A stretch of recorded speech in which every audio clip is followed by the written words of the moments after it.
I have to say, I know they like doing re-releases. I would find it hard to believe if they could bring this back out exactly the same way. There's just so many things going against it. I know it'd be cool. I know they want that, but from the movement to the dial to the whole strap to the number of pushers on the case, this is back in the day when we liked buttons. Now everyone hates buttons. I still love buttons, but hey everyone, Ariel Adams here and the aBlogtoWatch team with the aBlogtoWatch Weekly. Once again, Rick is out sick. Truly this time, he did not want to offend your ears with his coughing, his raucous coughing. So he is going to be listening, as he always does. That's the thing. When he is not here, he is listening. Absolutely. So we got to be careful. We got to be careful. I guess last week's show, which was our New Year's show, which was fun, was a bit too much for him to handle.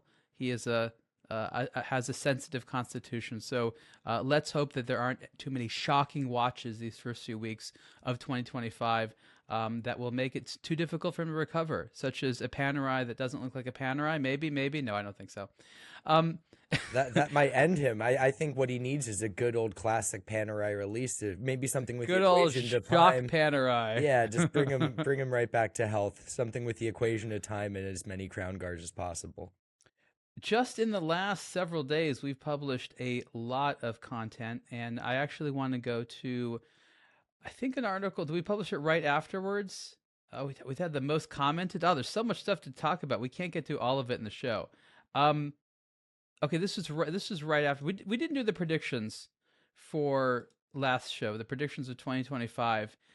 This was received pretty well by. Oh, it's sharing the wrong tab. This was received pretty well by members of the watch industry because there weren't like the predictions that everyone thought that that I was going to make or that are usually made. And then I don't know why I felt like basically the main the main theme from Rocky Horror, the Time Warp song, made sense because I feel like it is a time warp. So here's what I said were the top things, the top 5 trends or predictions for the watch industry in 2025. And I'll go over them briefly. The first one is the threat of tariffs will prompt watch prices to fall. We'll go into each one individually. A deficit of independent media will prompt the watch industry to lean further on consumers. Then we have talent recycling will be in full force as big watch brands fail to attract fresh staff. And finally, brands without marketing power will fall behind as the cost of attention increases. So let me go to the first. We're going to go these one by one. I'm going to ask you guys your opinion here. Oh, I forgot the top one. The sober colors will recapture the imaginations of watch designers. I went through it so quickly. So we're going to go through these. So let's start with that one, the colors one. Sober colors will recapture the imaginations of watch designers. What I imagine happening, and I've sort of talked about this for a few years, is as we've had this truly beautiful blossom of bright colors all over the industry, the pendulum will now move to the other side, and people are starting to discover black and gray and silver again. We already in the last show, how many people said that their favorite watch of 2024 was what? The white dialed Omega? I mean, about as blasé as you could get, at least on paper, right? That's what they're most excited about. So, do you guys, I'm not saying that the bright colors are going to go away. I'm by no means suggesting that we're going to stop seeing that. But I think that there's not going to be as much of it. And I think that there's going to be a renewed interest in, again, I don't know what else to call it other than sober colors. I don't want to say muted, but, sober colors. David, what do you think? Well, I'm still not over colors. I'm not looking forward to this at all. But if it can indeed recapture an imagination there on the design. Oh, I'm not saying it should happen. I'm saying it will happen. Not that it should. I like colors too. Yeah. I'm not suggesting you're advocating for these, but I'm just saying that I would love for colors to be more of a thing. I think white is a rare color. Maybe that's why people got excited. There's many iconic watches that are just simply not available in white at all. So it's still, which is really odd because just about every watch looks awesome with a white dial, especially if the proportions are right, with the sub dials and the indices and stuff. So because it really highlights issues in terms of proportion. If you have like bad proportions on a dial, then a white dial will just have to scream at you. But still, I think white is a very rare color among more iconic watches. So maybe that's why. I remember I used to be shopping for, what was it called, the Mitsukoshi or something dial on the Speedmaster, because that was one of the very, very, very few moon watches that you could buy with a wide dial, and you had to like hunt for them, and now you can just go and get one basically much more easily. So which makes more sense financially. Why would you limit yourself to like a limited edition that was launched 20 years ago or whatever, whenever? So yeah, maybe this could be fun for us all. I'm just advocating for fun, that's all. So what you're saying is you want a white dialed Cubitus right away. Immediately, yes, and the Submariner as well. All right. Ripley, what do you think? Yeah, I think we're kind of due for this. We've been, like you say in the article, it's been sort of several years where brands have been using novel colors sort of as a crutch to get around creating actually new designs. And that sort of works when you're used to seeing the same thing in black or silver, and then you get one that's yellow or orange or something. It makes people take note, but it isn't necessarily a long-term supplement for new designs as a whole. And it's kind of as if car manufacturers stopped making new models and just started offering ridiculous colors, which that's cool at first, but when everything just looks like the latest Jaguars, then that's not really a long-term solution. Realistically speaking, people buy cars in black, silver, gray, white, and often when you look at the watches people wear the most, they're kind of a similar ilk, and you like the colors to mix it into the equation. But if something's going to look fantastic in orange or pink or what have you, it that if it doesn't also look good in black, it's not necessarily a successful design. So I think we'll see the pendulum swing back the other direction, and I completely agree. I think it will be interesting to see what designs come from it, and while don't want to see the colors go, I think this will be a healthy thing for watch design as a whole. We'll see what's released, and we'll keep an open mind. This next one is a little bit more of sort of an economics cause and effect situation. I'm not necessarily saying that there will be tariffs that will be levied on the watch industry, but they're a little bit more nuanced than I think people suspect. They come in different forms. One basic type of tariff, or the threat of this tariff, is on a brand new watch. If you buy a new watch in your country, the threat is that there'll be an extra tax on top of that that'll just make it more expensive. There isn't a special luxury tax in the United States. Current administration has made various threats that could include taxes on luxury watches. But there's another type of tariff which is probably going to happen, which is a little bit more influential, especially if you're a watch brand in the United States or other places where parts are imported. And if there's tariffs on parts from China, which there's a very major threat on this, then the cost of making watches is going to increase. And so what you have is various instances where the cost of doing business and the cost of watches could theoretically increase. And as a result, and I've talked to a lot of small watchmakers about this, and that's why I definitely felt that it was a big thing, they're trying to buy a lot now of parts before there could be extra tariffs on top of that, in order for brands to be more competitive. If they come out with watches at a lower retail price, even with a tax, they'll still be more competitively priced. That's, I think, one of the major trends, is that luxury goods has become too expensive in a lot of regards, and there's been an erosion of middle income luxury goods, and that needs to come back if a lot of these brands want to sustain any volume. Many of the brands at the end of 2024 who experimented with vast price increases, like Chanel, for example, not necessarily in their watches and their handbags, were dealt a very heavy kickback, or swift aggressive response for consumers through a lack of sales, especially in key markets such as China. So I think that a combination of factors leads to lower prices, and the threat of tariffs, even if they don't exist, will push prices further down, as well as if people are hoarding goods, eventually they're going to have to sell those off, and they'll do so probably at a lower price because they have a lot to offload. So again, there's a lot of maybe other arguments you could have about how the threat of tariffs could cause prices in some areas to increase. But again, it's one of the sort of economics cause and effect situations. Have either of you gentlemen, starting with you, David, heard of brands talking about tariffs and worrying about the implications? No, I mean everyone's 100% dismayed, so I think it's not an issue at all. So in Switzerland and Europe, they're worried less about. You're right. I mean, you're in Europe, it's not going to cost more money to take Chinese parts from China and move it into Switzerland. But for a lot of markets where people sell watches in the United States, for example, and others, there could be big tariffs. But I think you're absolutely correct that um, in places such as Switzerland, where they make their own parts, this is not really an issue to them until they get into the nitty gritty of selling places like the United States, provided the tariffs happen. You're right. A lot of the brands won't act until there actually are tariffs.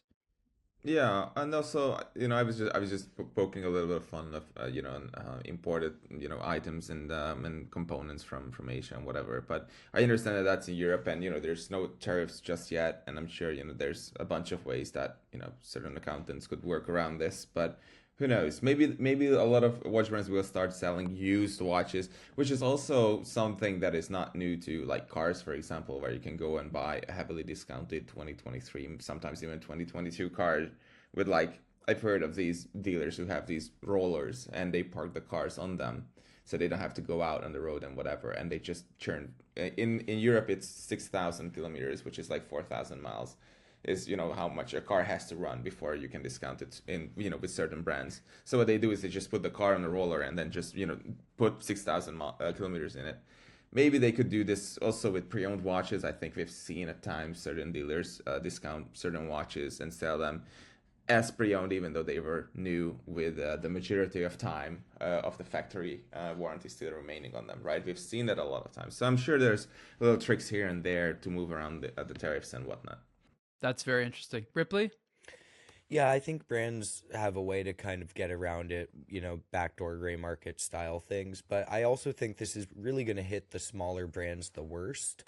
As you mentioned, Switzerland, who is making the majority of their own components, and only importing certain things for the high end watches, doesn't really change too much at all, unless something is really drastic and it shakes out that way. But I think this is going to be significantly harder for those small priced independent brands where most of all of their components come from Asia, and the margins and the scale of their operation aren't such where they can absorb or redistribute the increased costs in a efficient manner. So I think the micro brand who's been skating by making a $600 Seiko or Miyota powered watch with every other component fabricated in Asia, it might be way harder to continue to do that at the same level of sustainability versus a giant conglomerate like LVMH or Swatch Group, where Swatch clearly has the manufacturing prowess in Switzerland to do whatever it wants to. Now, it probably also does things overseas, but on for some of its brands. But we don't. They're so large on a manufacturing level stateside for in Switzerland that I don't think I think they're going to be largely shielded from it. But it'll be interesting to see how that affects kind of the open market prices, because as David mentioned, if some of these end up being sold at a discount, people can get their hands on a basically new watch without paying retail, and that's ultimately good for collectors. I think what we all seem to agree is that this is going to be a force which is going to prevent prices from further shooting up. So we don't really know what'll come out of it, but it seems to be that at the very least, it's going to create disincentive for brands to shoot up prices. Moving on, and this is an interesting one that I think we've come to realize is happening over the years. And I say a deficit of independent media will prompt the watch industry to lean further on consumers. Many instances, myself and others on the aBlogtoWatch team have reminded the audience that, we're basically the last independent watch media, and that in a sense we're a bit of an endangered species, even though there's obviously a lot of popularity we have. But it's difficult to sustain this type of business within the watch industry as it currently exists. But that doesn't mean they don't need media. In fact, they need media more than ever. Them not supporting media has actually no relationship on the utility of luxury and watch media to brands. And what we've seen is they've gone from professional media to what we'll call amateur media to now consumers. And they want the people that buy the watches to be the ones who do the reviews now, to publish on social media, to go to the events. In some sense, it is brands going direct. They always think going direct to consumer. So like, why have a store? Why have media? We'll just form the relationship with the consumer and sell directly to them, and also hope that they share it with their friends. They're still excited about making watches for collectors groups and things like that. So I don't necessarily feel this is fair for the consumer, and I think the problem, and I talk about this in some detail, though I don't go hugely into it in this article, is that media would get paid for this, right? It's a service. It's a way of sort of sharing your enthusiasm while also providing promotional services and making a living.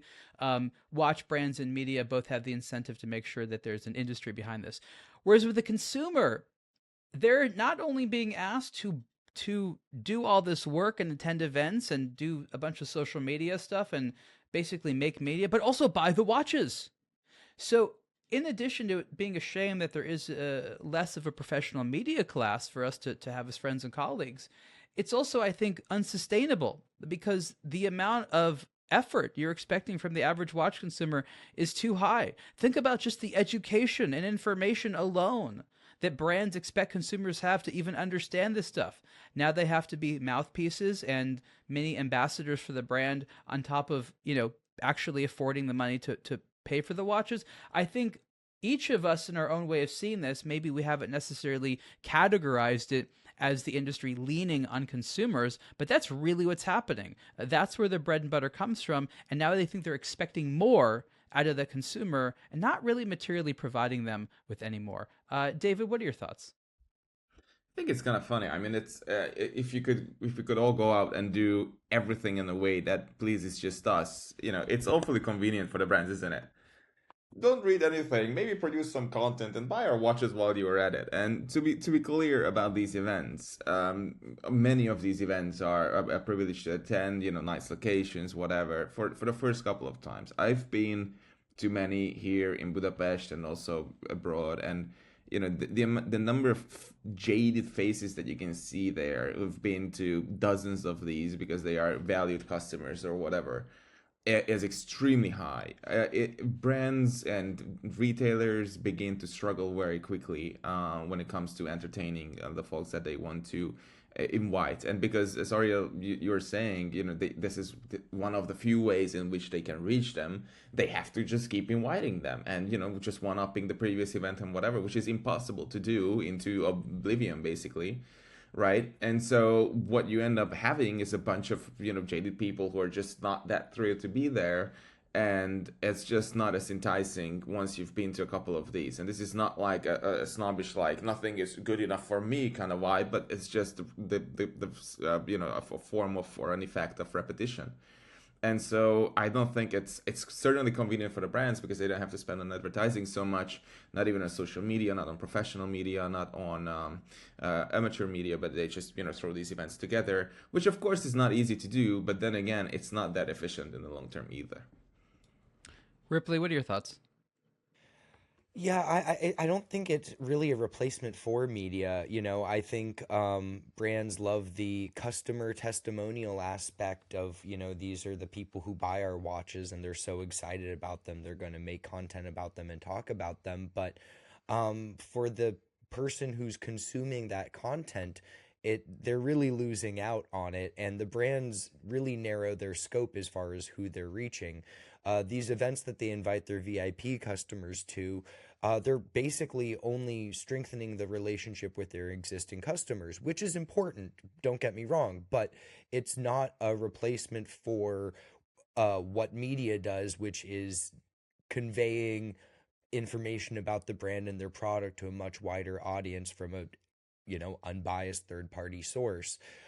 People don't want to hear the brand themselves review their own watch, nor do they want someone that paid for the watch themselves to, completely give a single-sided review because they feel obligated to speak kindly of a brand because they went to their cocktail hour.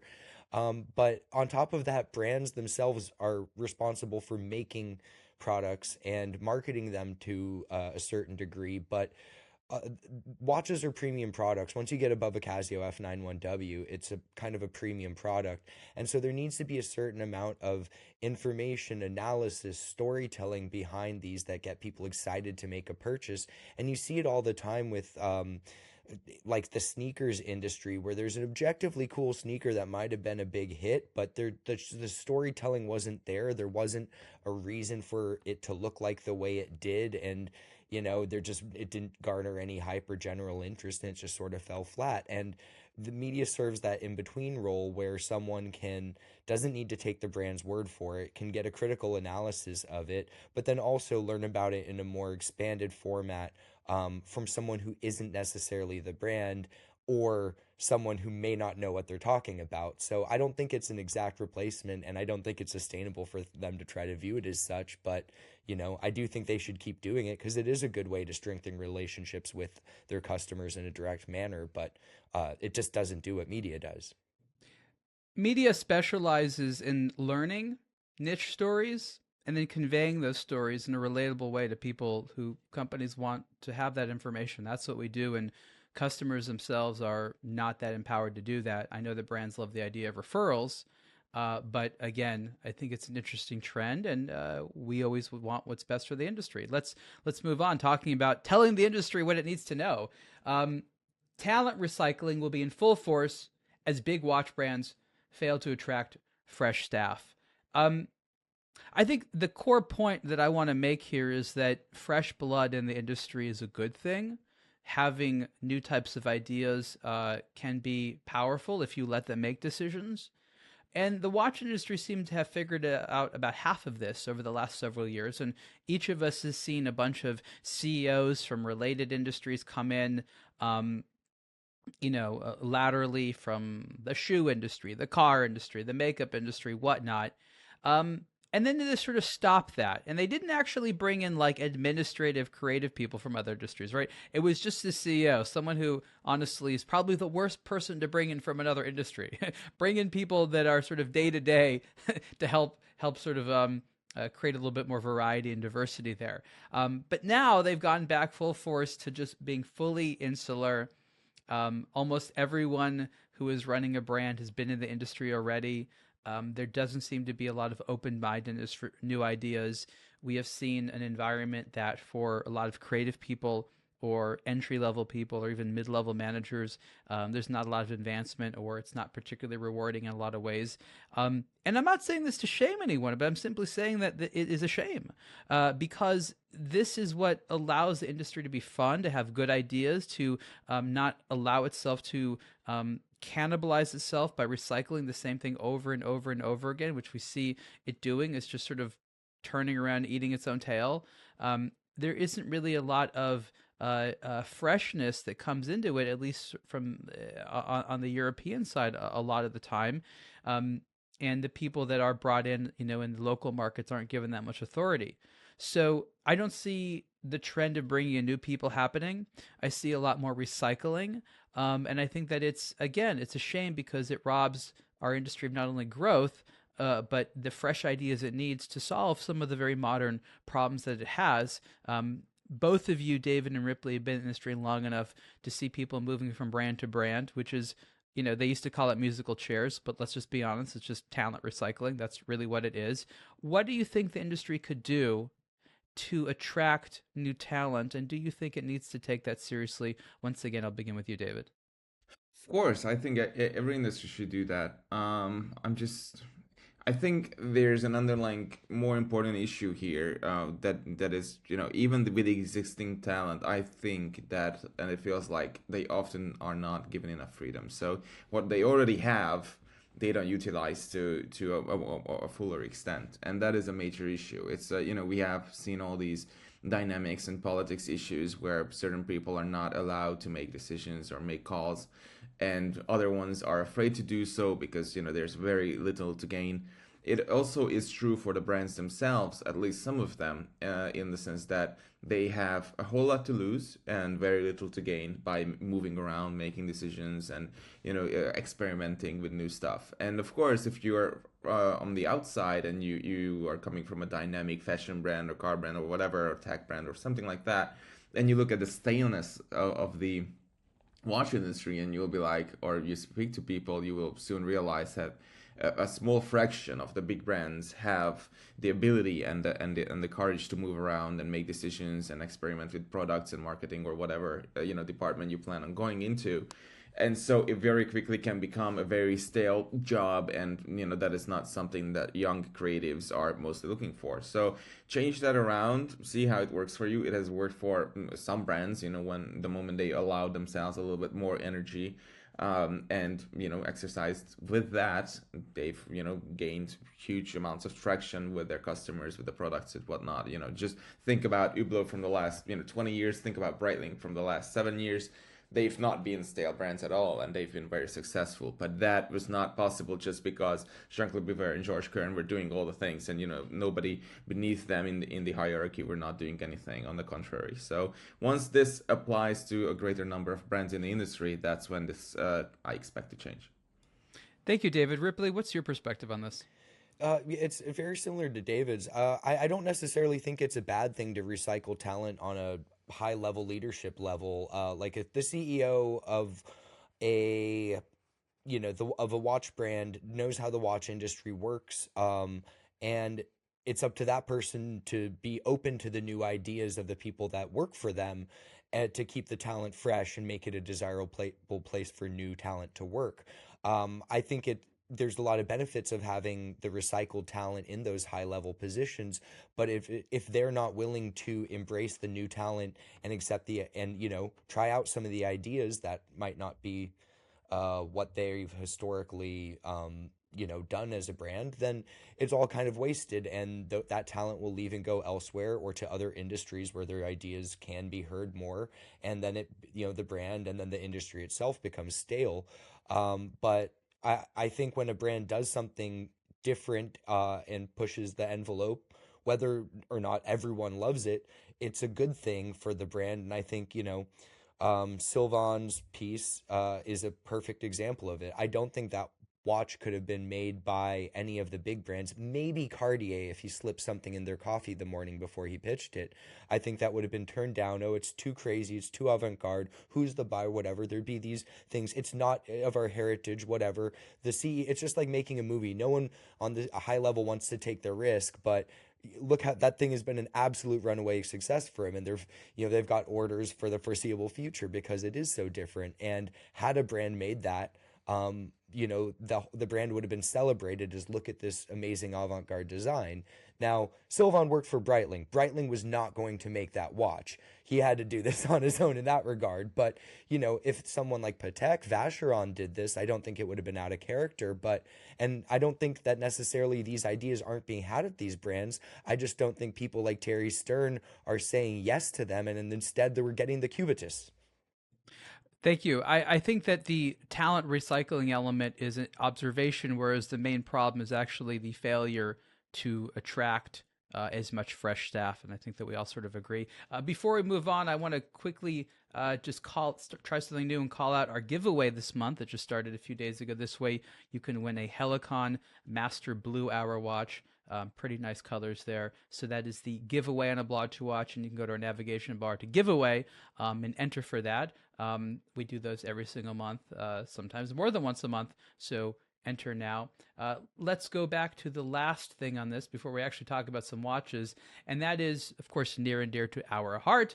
Brands without marketing power will fall behind as the cost of attention increases. This is somewhat related to talking about leaning on consumers, but I think what's important is that brands will not be able to just coast by. You won't be able to just wing it. Your guerrilla marketing tactics won't necessarily be enough to get the type of critical momentum you need, meaning getting enough consumers to know about you to sell enough watches without necessarily paying for it, or some type of investment in media, or having a strategy that involves, again, buying advertising or making content that people want to see. But I think that we've all seen a bit of a golden age of little brands and startups not not always needing advertising. I mean, look, my direct experience as someone that sells advertising is that when they sell the advertising, they get more business, like every time. But there are some of them that just been resistant and they've wanted to create their own communities and sell watches, and they've been able to use platforms like Instagram to do that, and maybe some other platforms. My argument is that the era of them being able to organically develop that audience and share their new products without having to spend on advertising or waiting a whole long time is nearing to an end. I think that it's a lot more pay for play on those platforms, and so they're going to have to revert to doing more traditional types of buying attention, which is nothing wrong with it. All of the best companies do it, but again, that's sort of what I see happening because the cost of everything is going up, and we hear anecdotally from many brands, both new and established, how difficult it is to gain new followers or get traction in places like Instagram and other social media platforms. Gentlemen, I'll start with Ripley this time. Do you think that more brands in 2025 are going to find that they're getting no awareness unless they actively apply a marketing strategy? Oh, absolutely. It's not just about, creating a decent product and just putting it out into the world. From the beginning of time, building a better mousetrap wasn't the whole goal there. You also had to yell louder than everyone else that yours is better than the other guys, and here's why. And the here's why is really the where the marketing bit comes in. You can get a bigger megaphone with more money and shout louder, but if you're not shouting anything of quality, it just kind of falls into it's just background noise. And so a robust marketing strategy is important to getting people excited about these, to building a community around the products and the brand itself. And we can all go on Instagram right now and be inundated by hundreds of watch brand ads. And at a certain point, they just kind of all blend into the tapestry of the internet.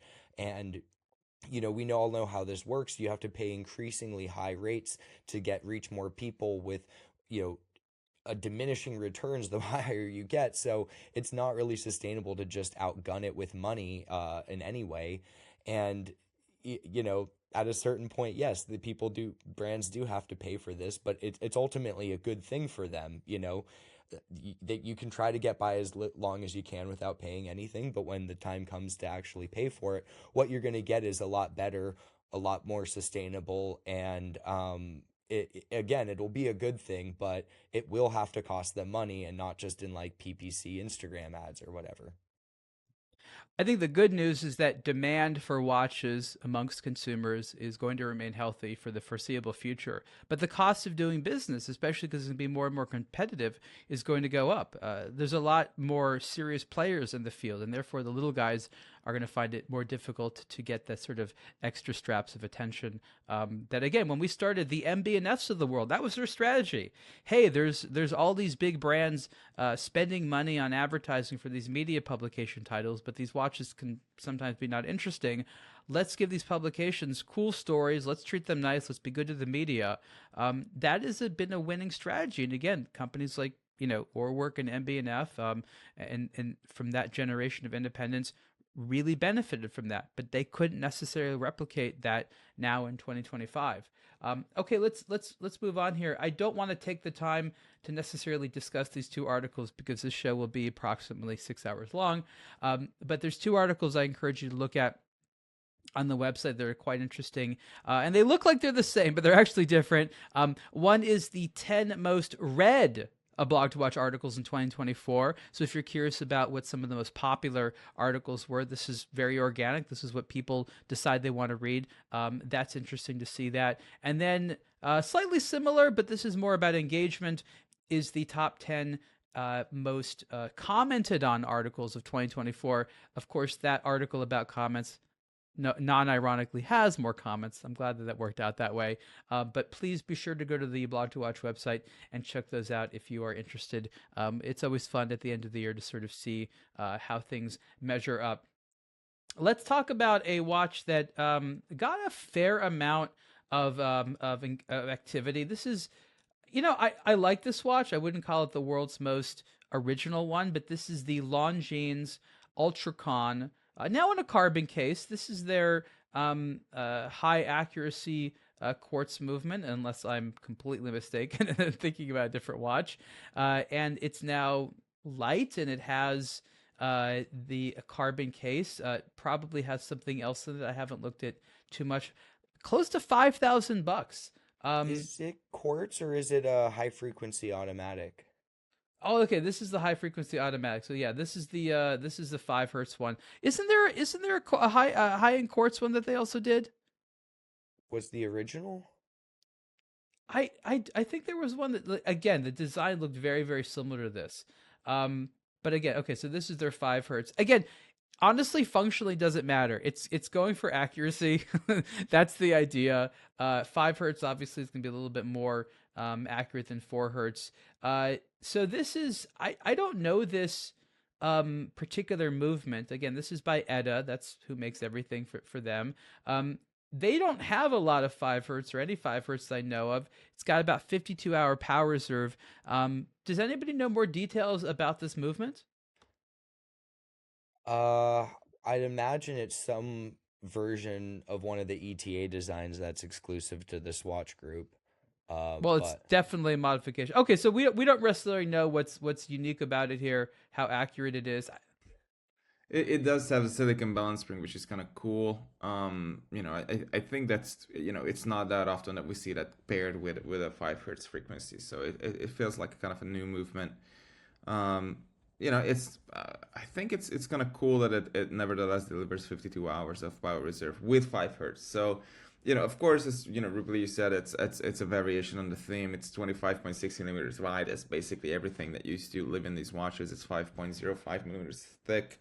So it's one of those that is basically a replacement. You could fit this to, whatever watch you were fitting with a 2824 or 2892 or whatever, right? So it's just an advancement on those. And, with this in mind, I think the 5K price tag is a little bit easier to take in. I I sometimes wonder if this watch is a sum of the parts. I think that's a really hard part. It's like Longines has its classic look, and then they have this idea that they can make some new movements, and then there's sort of these trendy things like black colors and carbon. And I'm just wondering, like, is this the perfect assembly of these things? It's a cool watch, but this vintage design, this particular kind of like modern, like black on black look plus a high frequency high frequency automatic movement. I do feel that these all are independently cool, but I'm wondering if the sort of assortment of them is ideal for featuring a concept like this, because I still am I'm sort of left wondering, like, yeah, it's cool and it's handsome, but like, is this the best way of telling the story behind this Ultra-Chron movement? Well, I can see what you're saying, but I think it works. I can appreciate the fact that it's vintage E, but not, not dying on that front, and not like, oh, we have to be like super super accurate to what it used to be. It's modern with a very gentle vintage twist, especially from the shape of the case, I guess, the C-shaped case. A little bit of the dial, but the moment you look at everything all together, it's its own thing, and that's refreshing to me. Finally, somebody went to work at Longines and was allowed to do something that is not like a one-to-one recreation. Maybe there was one that looked exactly like this in 1972, in which case, shame on me. I'm not really big on vintage watches in general and design. But this looks refreshing to me in some sense. It looks kind of badass in some others. So even though I'm not big on forged carbon cases, I think this is kind of cool. And as you say, handsome looking watch. 5K is a bit dear, but then again, you get a more special movement, more special case material, whatnot. Overall, I think it's a cool exercise. It could say, well, it's okay. It says launching on it. I was wondering, what other Swatch Group brand I would apply to this. But overall, this is not what I would spend my 5K on, but it's certainly more exciting than many of the Tudors and whatnot, right? Doesn't it kind of look like it got forgotten from the Omega Dark Side of the Moon era? It does have an Omega quality to it. Yeah. Like Longines was like, we'll make this one as well, and then like they're like, oh my gosh, we forgot about this project. Give it to Longines. But it's like even the bezel, it has the liquid metal Seamaster like or Planet Ocean bezel vibes, right? The typography and stuff. yeah, the all the big group brands seem to be kind of borrowing stuff from each other. This to me kind of reminds me of Longines' version of the Carbon Doxa Sub 300. The Doxa, famous vintage dive watch, they did a modern forged carbon version. I think it's around $4,000 or something like that too. This it's a bit more, but you get a high frequency movement. But I think it kind of plays in a similar realm. It's vintage E, but it's forged carbon in this kind of monochromatic look. It doesn't look like a vintage watch per se. Um, Again, $5,000's a bit expensive, but I don't think it's. If you look at a lot of other carbon case divers from Swiss brands, it's not outrageously overpriced in any way. And the steel version of this looks definitively more vintage in the same way a steel sub 300 looks way more vintage than the carbon case Doxa.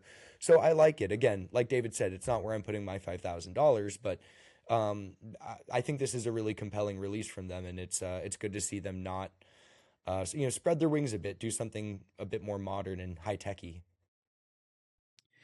Let's go on to a direct competitor of Longines, TAG Heuer, and not a new watch, but I guess the official announcement, we all more or less knew it was coming, but they have returned as the title watch company sponsor of Formula One. We know this was a big deal because last year there was the rumor that Rolex was leaving, and then it was confirmed, and then we discussed it, and then realized that wasn't such a big deal for Rolex because this is a ton of money.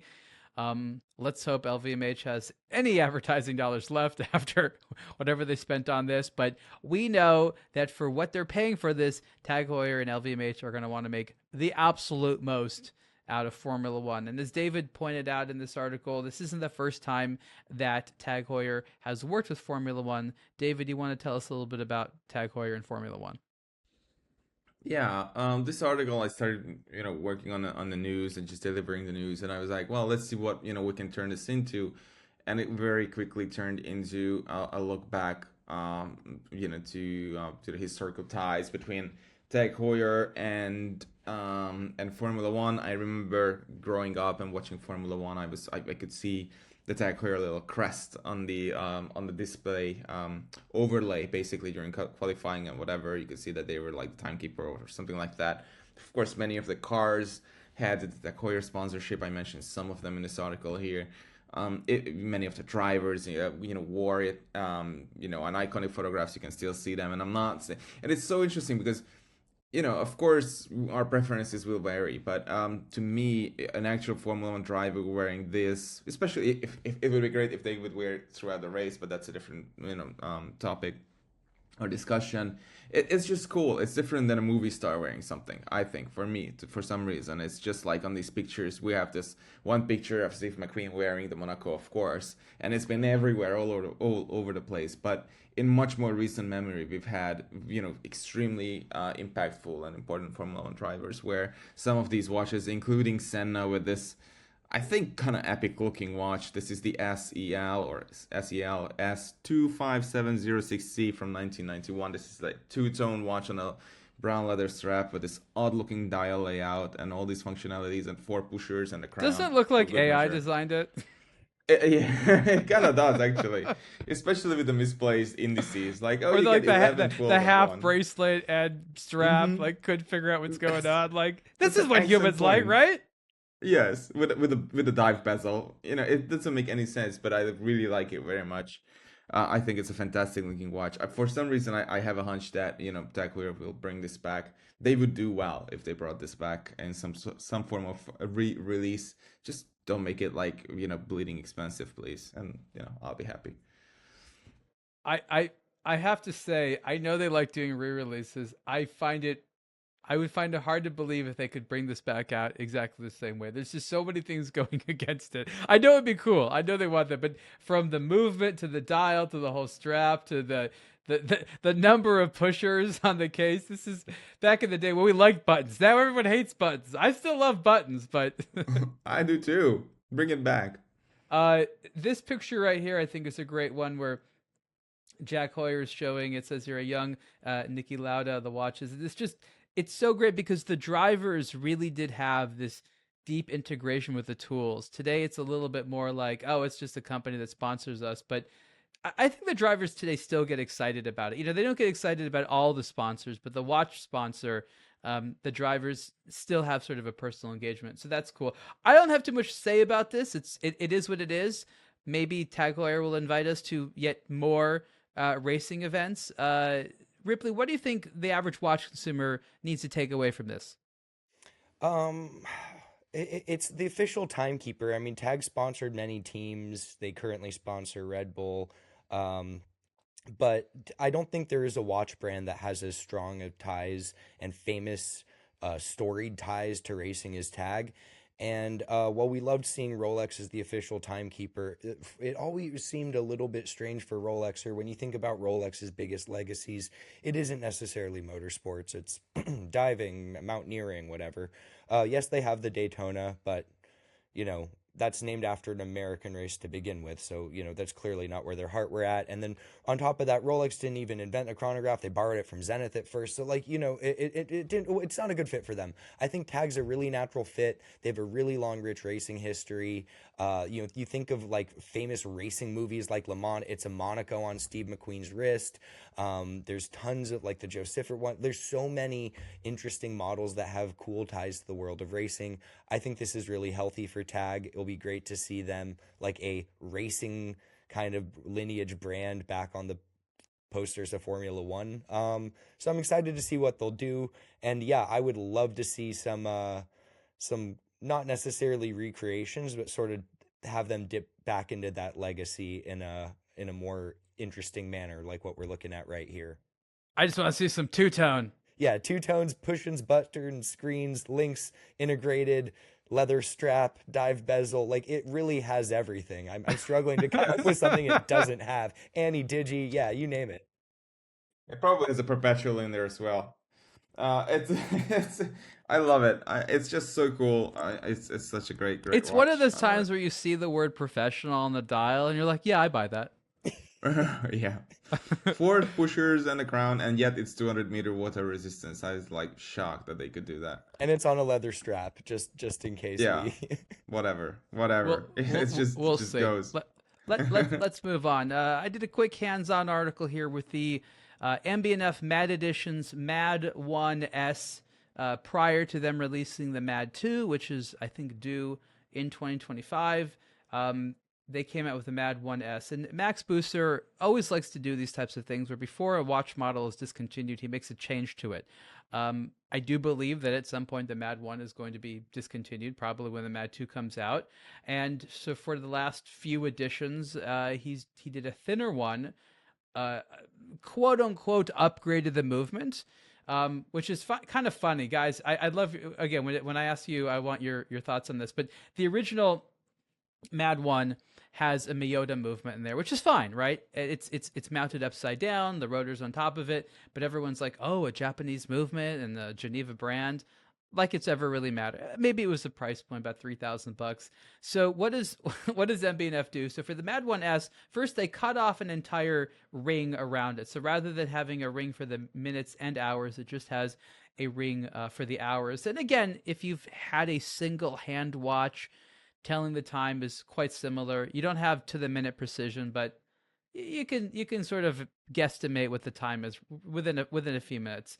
But it uses the Le Jeu Perret G100 movement family, the G101, I believe, which is It's also Miura.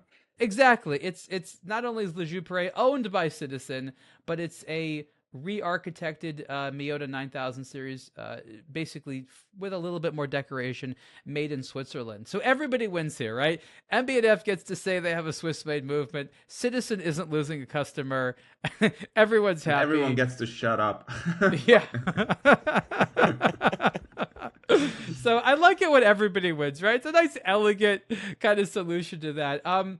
Yes, on the wrist, it's definitely a little bit visibly thinner. There's a slightly reshaped lug structure, and it looks a little bit nicer. Look, no one wearing the original was looking for a small watch, right? It's kind of big. It's in your face. We all know that. That it's thinner helps it fit under sleeves, if that's a concern for you. I happen to like the thick ones just as much. It's sort of a different flavor. I wouldn't say it's better. But again, Max Booster did his thing by sort of extending it by offering a little bit more life.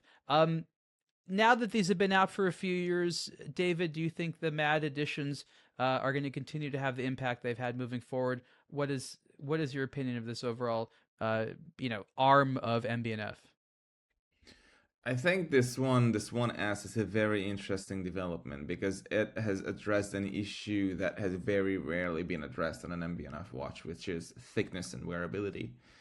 Usually it's just like, let's make it thick, whatever. It has like, jet engines on it, so it's gotta be like this thick, it's fine. And this time they were like, it's freaking cool, but we made it thinner, which is, of course they've shaved off a couple of millimeters here and there on various, re-engineered pieces. I seem to recall this from the LM collection more than the HM.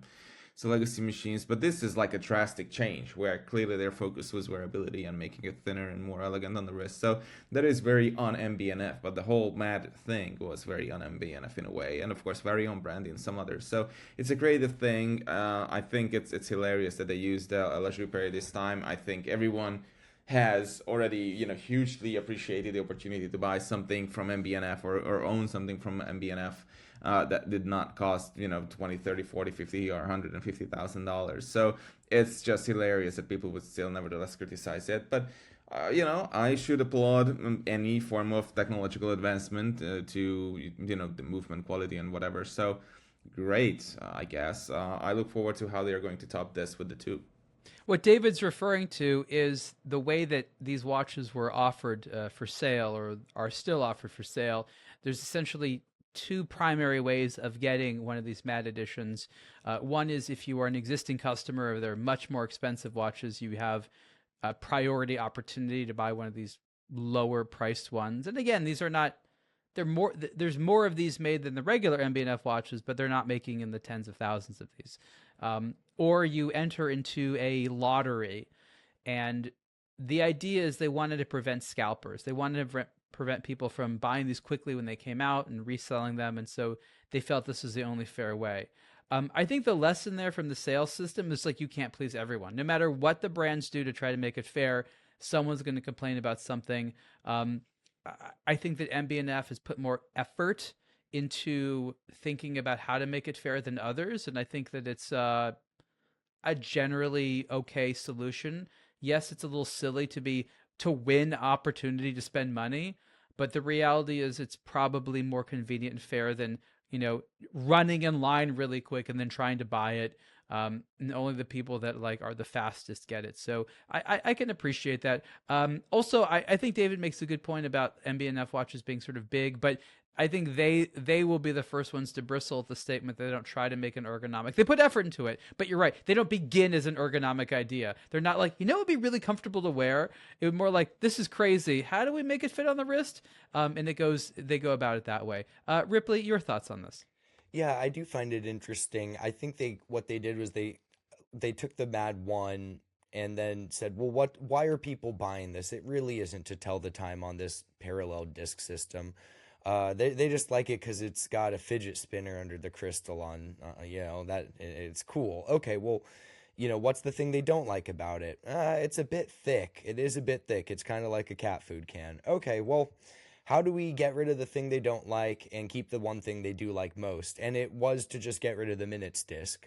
And I think that's fine. Honestly, no one was buying these to really look at the time in a practical manner. And arguably, even with the minutes disc, it's still kind of giving you an approximation.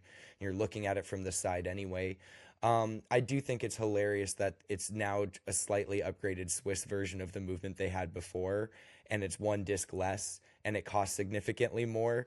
It costs a lot more? Upgrade. Oh yeah. It does cost a solid chunk more because it's you get one fewer disc, but you get a Swiss movement. Oh, I didn't realize they jacked up the price that much for it. I think when they first came out, they were under $3,000 or something like it. It was like 2,800 or something like that. Well, this is 2,900 Swiss francs. Swiss francs. Okay, I was thinking in dollars. I think it is more expensive. If we go to the original, they have gone up a bit.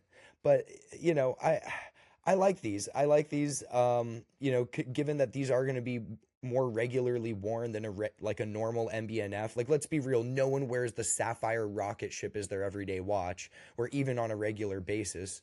And if you do, please message me. I'd like to talk to you. But, this is something where significantly more people own them. They make more of them. People do wear them because they're not as precious. And so I think wearability is an important factor for these. I think this provides all the fun of the original in a more wearable package. So sure, why not? And I'm really excited to see the MA.D.2 because I hope it's something substantially different because this sort of novel but affordable MB&F creation is a really cool thing they're doing, and I just want to see more of it. I'm just sort of laughing at their marketing team how they can put basically like twirly spinny thing in elegant terms, because MB&F always does a good job at coming up with sort of like fun terms for things, and it's inelegant how fun it's fun to watch, but it's sort of there's no really good way of describing, and it spins, and you like that. Your eyes love spinny things. Yeah, it's fun. We'll see what they have for the MA.D.2. The expectations are high. Yeah, and again, there's two versions. There's the blue and the purple one. You can see that on the website. Let's move on really quick to talking about this Breguet, because it's the year of the snake, and I heard there was a qualifier. It's not just any snake. It's what is it? Wooden Wood snake? Yes. Yeah, wooden snake. I still have yet to encounter this creature in my studies of zoology. I don't think it's in zoology. I think it's an adult film. I see. That's right. Okay. Well, I've been looking in the wrong place. So here's another beautiful Breguet with a hand engraved dial. I guess we're lucky that it's the year of the snake. There's some difficult years. The goat, that was never easy. That was a hard one. Even the chicken, I think, is a little easier than the goat. The chicken, you could have some fun with that. Yes. But still, you're right. It's not proud. The rat. Probably the rat is a tricky one. Ooh, the rat is definitely tricky. The monkey, depending, but you're right. The rat is worse. Really, yeah. I mean, unless it's Mickey Mouse. I mean, what are you gonna do with a rodent? It's just not. But the snake always, and the snake and the dragon. What a lucky person! That's cool. Yeah, so the snake is basically the dragon. Let's be honest, without all the frilly stuff around the face. Portable dragon. Portable dragon. Dragon you can put in a bag. But how much is this? Well, that's 60,000 Swiss francs. Oh, they're only making 69,000 Swiss. Only 8 of them. Who are the 8 people wearing this gold hand engraved with green accents snake dial watch? Can you either of you think of one legitimate social outing where this is the perfect watch for you? A high-end Harry Potter event where you've been assigned to the House of Slytherin. Okay. That's very specific. I mean, it's a very specific watch. I don't know. This isn't like a I can't argue that. I cannot deny that this would be suitable if you're wearing an otherwise basically green perfect wizard's robe. Yeah, you need a wizard's robe and a wand, and you arrive on a broomstick and leave it with the valet, and you basically have your whole evening planned. Look at the 69,000 Swiss francs vanish. And then it's just gone. No, I always wonder, especially when I see stuff like this, is it not time to do a little bit more modern? I know Breguet has kind of tried to do this with some of the geometric things, and other brands have done it as well, but you have this traditional craftsmanship, and we all agree. I mean, look at this. You got the engraving, you got the guilloche in there. Like, you can't deny the absolute level of just effort that went into the style. But it does look quite staid. It just, again, it looks like something you'd find in a church somewhere, which it just sort of feels decidedly old school, and I don't know how relevant that is to people. If you want something that is nevertheless handcrafted but it's more exciting, you should look at like Chopard Urushi. It gets pretty bonkers pretty fast. It's much more elaborate, more three-dimensional. This to me doesn't look to be that very highly refined or even complicated to do this dial. I think it's neat, but it's certainly lacking the refinement, the little details where you're scratching your head like, how did they do this? I could never do this ever in my life if I'd tried this 10 million times. I still couldn't do it like this. But there's strong competition in this segment, 50K and up, for handcrafted dials and stuff. And I've done a number of hands-ons over the years with, like, again, Chopard Urushi dials.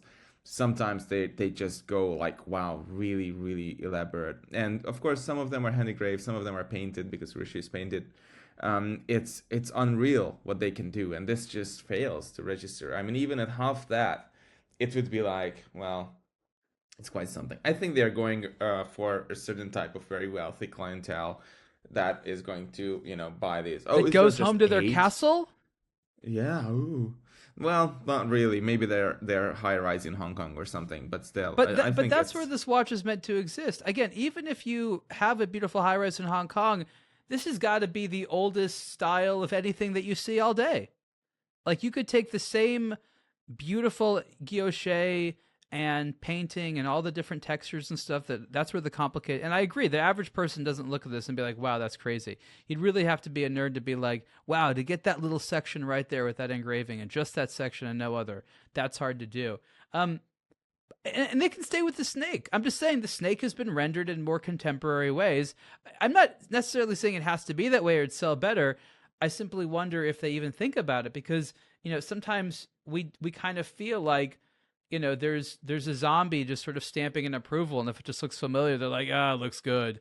Um, and I know that they say Mark Hayek personally approves each one, but is this his design? Does he wake up and be like, guys, I have this idea for a snake watch, it's going to look like this? I don't think that's what it is. I think someone's just like, Mark, this kind of looks like the one from the last time we did. It has all the Breguet stuff. It's thin. Oh, did you use 5 different techniques at least? Okay. And then he just sort of says, okay. I don't know that there's like a real creative inspiration here. These Zodiac watches, I think, are particularly tough because every single year, regardless of how glamorous and sexy the animal is, you could have the Iron Dragon or you have the wooden rat. It's not, you don't get to choose. It's predetermined by the calendar. And they have to make one of these watches. These brands have these traditions, and like, Vacheron's got their Le Cabinet, like the highest artistic divisions making them. So, these aren't going to be cheap things. And so I can't imagine they're necessarily the most inspiring. So a lot of these, while I think they're really pretty and very nicely executed, I don't necessarily feel they're the most inspired because the topic was one they didn't choose. It had to be executed nicely, but it's such a traditional concept. And it's just like, okay, another Zodiac watch. We got another next year, and we had one the previous year, and we will have one every single year after it until someone decides we can stop making these finally, or the wooden rat was gleamed not glamorous enough. So I think that these fundamentally kind of have a concept. We see so many uninspired or like just objectively lovely, but just not really progressive Zodiac watches. And I honestly think they just kind of get phoned in as the obligatory thing in January. Could be, could be. Let's move on to a column by Mike. He's not here to discuss it. The title is "Wait a Minute, There Will Be No Full-Scale Return of American Watchmaking." And there's been a lot of disagreement over that, or at the very least, a lot of people who've tried very, very hard for the, last 2 decades in various ways, in various times, in various places to bring back American watchmaking. But I think what Mike is arguing that there isn't going to be full scale return, which means that all the parts and things like that are going to be made in any major way. This is obviously a hotly contested issue, and just in the coming weeks on Superlative, I have people coming on the show who are creating facilities in America to do this. But maybe Ripley, you want to sum up Mike's argument and some of the things that he says? Well, I just think, beyond the watch industry, what is America really manufacturing on like a consumer goods level at scale that's, large enough to service the size of country, let alone be exported to the rest Junk of the. food. Yeah, okay, yes, junk food and processed sugary snacks. That's literally it. But you know, so much of the American manufacturing has now been exported overseas, and all these, you know, staunchly American companies are having most of their stuff fabricated elsewhere in the world. And really, what the United States produces most now is tech. You know, these giant tech companies don't actually produce anything in the tangible realm other than some, you know, some servers or stuff like that. So this small parts manufacturing, where it's so specialized, is so specific, has so few applications on a wider scale. You know, it doesn't necessarily make sense for a giant machining shop to pivot and start doing a bunch of watch parts when they're going to have an order of 500, 1,000, 10,000 even pieces, and they can have those same machines running 24/7 around the clock for one client to fill an order of 10 million of this other part for a different industry. So I think beyond watchmaking, just America in a manufacturing level isn't there's not going to be a full scale return. And, you know, obviously you can make a watch in America. Shapiro does it down here in LA, but this is not a brand that's ever going to be making tens of thousands of these watches a year, no matter how they grow. I have an interesting question.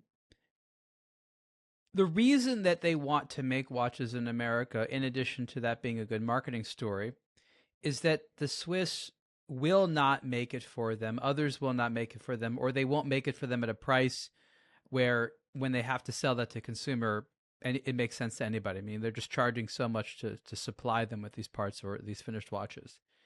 So if the traditional players in the market are not going to supply the the growing volume of entrepreneurs and watch brand founders here in America, who should? If it's not going to be happening in America, is there a different country or place where watches come from that you think Americans should go to? Because I think it's an important thing to look at. There is demand, so we can't just keep laughing about how that's not going to happen. Yeah, we know that certain things aren't going to happen. They're not going to mass make cases in America at the precision necessary, or bridges, or hairsprings. Like, none of that's going to happen. But if it's not going to come from America, and it's not going to come from traditional places like Switzerland, and there's concerns about China.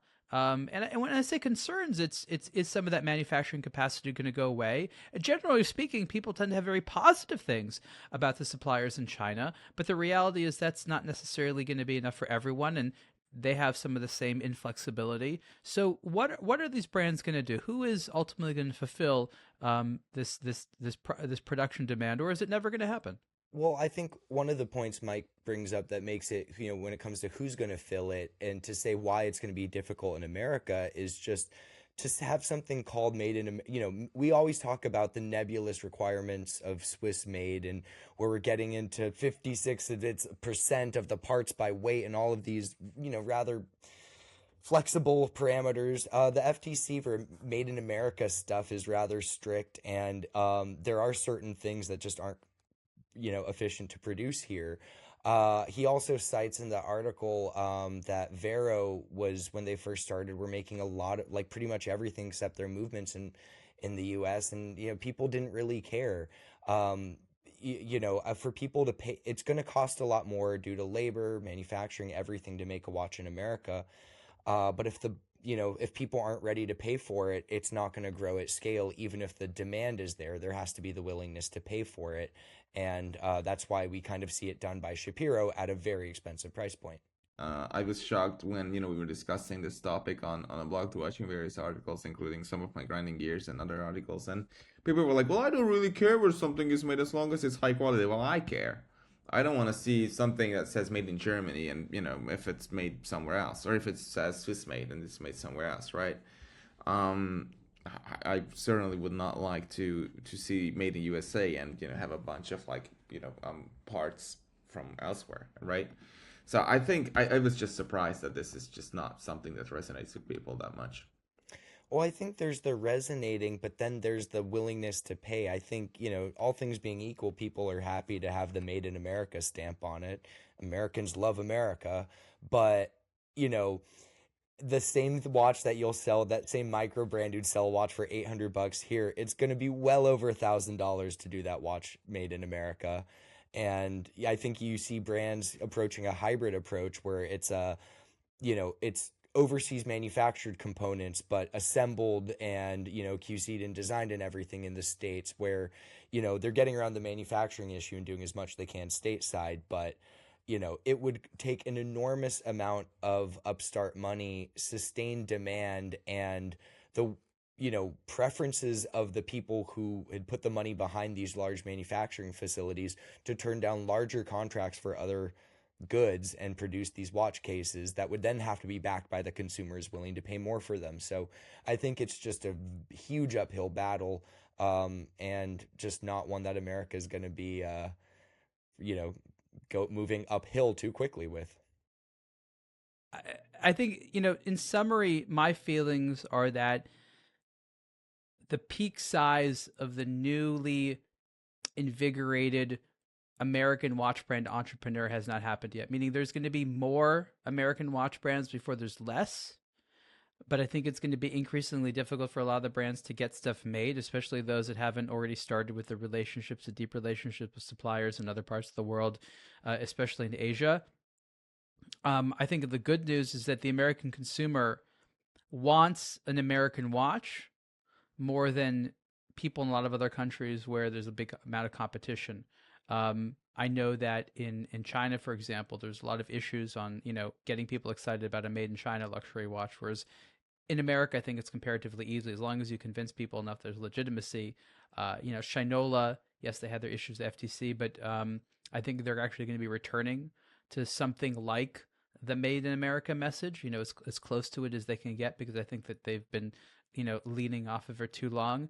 We have companies like Timex and Fossil who have only, in very small ways, we did the American Documents project with Timex where they try to emphasize, made in America, but I think they've really shied away from it a lot. And I think that there's more to gain. So I think that despite the fact there isn't going to be the full on, independent watch that has all the components made in America, I think that's actually less important to many consumers than a brand that is American in terms of its personality, in terms of its design.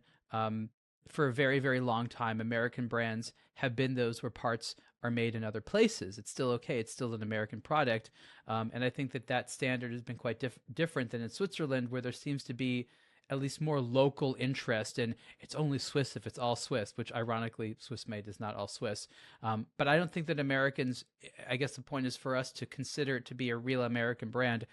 Everything has to come from America. I think if it's substantially American, that's okay. And we'll see what additional manufacturing and supply capacity opens up for those companies that are in the United States. And I think it's funny if while all the places, Asia, Europe, have a lot of creativity when it comes to watches, I think it's interesting that America has its own style of creativity. Maybe less so on the complication side because we can't make movements here as easily. But I think on the design side, in terms of efficiency, there's a lot of things that can be learned from. So it's so wonderful to see the global market for watches helping itself, and that America having its own special talents, if you will, or special qualities in watchmaking. Okay, so let's I guess we'll maybe move on to one last watch here. This is one of the new Favre Leuba watches. Just want to quickly go over this one. We sort of wrote about like their least exciting new release to start with. I'm not necessarily sure why we started on that one, but we're working our way backwards because there's a diver watch and there's the chief watch, which are actually a little bit more interesting.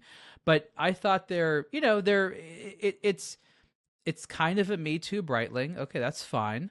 But it's the Favre Leuba Sea Sky Revival chronograph. I love the confusion as well as the optimism in Sea Sky. It sounds confused as well as very impressive at the same time. But this comes in a couple of colors. I mean, it's other than saying it's a vintage style chronograph in a diver's case, it's really difficult to describe this in too much more detail. It's 40 millimeters wide, 15.2 millimeters thick. It's got, again, a Le Joux Perret movement, which is, I mean, good for the Citizen Group. The The brown dial, I think, is actually the most interesting to me. This got mixed reviews. I don't find it terribly original. That's not what Favre Leuba was supposed to trying to go for. They actually wanted a familiar looking watch at a good price point. David, what are your thoughts on the Sea Sky? Yeah, I for some reason, a dive bezel chronograph is just, it's a weak, I have a weakness for some of these. I love these. I think it's just, for some reason, it just works for me in terms of design, as confused as it is. And this one is all the more confused with the super vintagey subdials with the 3-minute markers, which used to be, to time the 3-minute markers on like long distance phone calls or something like that back in the 40s or 50s or whenever, I don't know, like half a century ago. That's what those long 3-minute sections are for, or markers are for, on the minute counter of the chronograph. So it's a super vintagey subdial over a telemeter dial for some reason with what appears to be a ceramic bezel insert. It's just, we've not seen this particular combination, that's for sure, with these piston pushers. So it's just like, I guess it's cool. It appears to be well made on these pictures. I like that this is like this burgundy or brown or whatever color combination. How much is this? These are about, I think, $4,000. Yeah, 4,350. Okay. Not crazy high. Well, that's pretty good. Yeah, that's good. Okay. I was expecting this to be like 6 or 7,000, and at 4.3, I would have said that they are too expensive at like 6 or 7, but at 4, I think you're getting a bunch of watch for that sort of money. So I quite like this as a proposition. It kind of, we were talking about the brand aBlogtoWatch, how they sort of like invented vintage. That's basically what this is. I mean, Favre Leuba is a real historic brand, so that's not invented. And the Sea Sky was a real watch, but for this one, it just sort of looks like they're creating a watch that didn't exist but should have existed. And I think it's hilarious because the two scales that you mentioned, David, the tachymeter and the telemeter, first of all, are totally useless. Nobody ever wearing this watch will use any of those scales ever. I will I'm willing to make a bet on that. Not that anyone's keeping those odds. But the funny thing is, if you take them out, the watch becomes infinitely more boring. So it's like they're useless, but they add a weird sense of style and like toolishness that like works, even though if we prefer there to be a different scale there. But can you see how if you took that out, it'd be far more boring of a design? I just want some brand, maybe aBlogtoWatch could do this since it's all made up anyway, for there to be a scale with just random numbers. It would just be the randometer or something like that, and it would just have like the randomometer totally numbers. Just tiny little numbers in like a random order around the periphery of the dial. I think that would be That's hilarious. A lot like the chronograph where the hands are just moving randomly. Like they're not really set to anything. They're just moving all the time. To be fair, that's like pretty much every Breitling Navitimer bezel. You could line up 100,000 Navitimer owners, ask them gun to their head, like, hey, can you use your bezel for anything meaningful? And I doubt more than one person would be able to do it. At least this one has a little arrow at the top with the Breitling, the Navitimer. You have no idea what the top is. You're like, if you're like into symmetry, you like don't know where the middle is. And then there's just one red one. Yeah, there's that one red one. You're not sure what it lines up to. 60. Yeah, well, not some of the Navitimers. No, it's you have no idea. But yeah, so this is decent. I think the Chief, which is their kind of a cushion style case. Again, these are. What I like about this is they threw the word revival in there and they didn't have heritage. They were nice and direct about it. We're remaking this sort of. Thank you for not using the word heritage, Favre Leuba. I think revival was better. And the brand is going to be starting with this stuff. They made it fully clear before we get a little bit weird, before we start introducing like novel tool watches, we're going to be making a bunch of marketable stuff that's going to sell well in the market because it looks handsome-ish and it's well priced. And that's what this stuff is. So it doesn't have the world's most unique personality, but and it's funny here, we have here, from the old Favre Leuba that wasn't that old, or just the previous ownership, so different. We have the Raider Harpoon 42 with the innovative single hand thing, and then they have this. I mean, these watches could not have come from different mindsets, right? But I think it's good for them to have these relatively affordable, generic but mass appealing core collection offerings, because once they start doing the strange stuff like the Raider harpoon Fabergé movement type of weirdness, and someone gets excited about that but put off by the price but still wants something from Favre Leuba, they have this here for $4,000, which is all around, it looks like a really solid watch for the money, and I feel like you could spend that same amount and get far less these days. Okay, gentlemen, that has been a Blog to Watch Weekly. We've covered a lot, so much for the beginning of the year. More is coming soon. Later in January is going to be LVMH Watch Week, which is going to have more or less all of the LVMH watch brands, including TAG Heuer, coming here to Los Angeles, and we'll be able to see a lot of watches that'll be coming up soon, and there's going to be a lot of watches. I think it's safe to say that this is going to be when TAG Heuer finally comes up with a real new Formula One watch. I don't think that I'm the only one that has been slightly let down by what the affordable Formula Ones have been for a while. Obviously, there's the Kith limited edition thing that they came out before, which was their revival. I don't think that's going to represent what they're going to be doing sort of moving forward, but that's what I'm excited about, is a return to a Formula One watch that I really want to get. Maybe this time it may be a little bit closer to Watches and Wonders, but do you guys agree that's probably what's going to come? I mean, probably. I have a feeling, like you said, they have spent a large sum of money to secure this Formula One sponsorship. I think whatever we get, it will be the first of many Formula One related things that will be headed our way during this a partnership deal. We'll see. Okay, and Rick, if you're out there, get better soon, pal. We miss you. Yeah, my Tudor shorts have been hanging on the wall. This is specifically for Rick. Yeah, this is ridiculous without Rick here. Ridiculous. Okay. I don't know why I had to On say that note. On that note. All right, everyone. Thanks for listening. And you can also listen to the Superlative Podcast interview show that we do. On behalf of the Blog to Watch, I wish you adieu. Bye, everyone. Thank you for listening. Bye.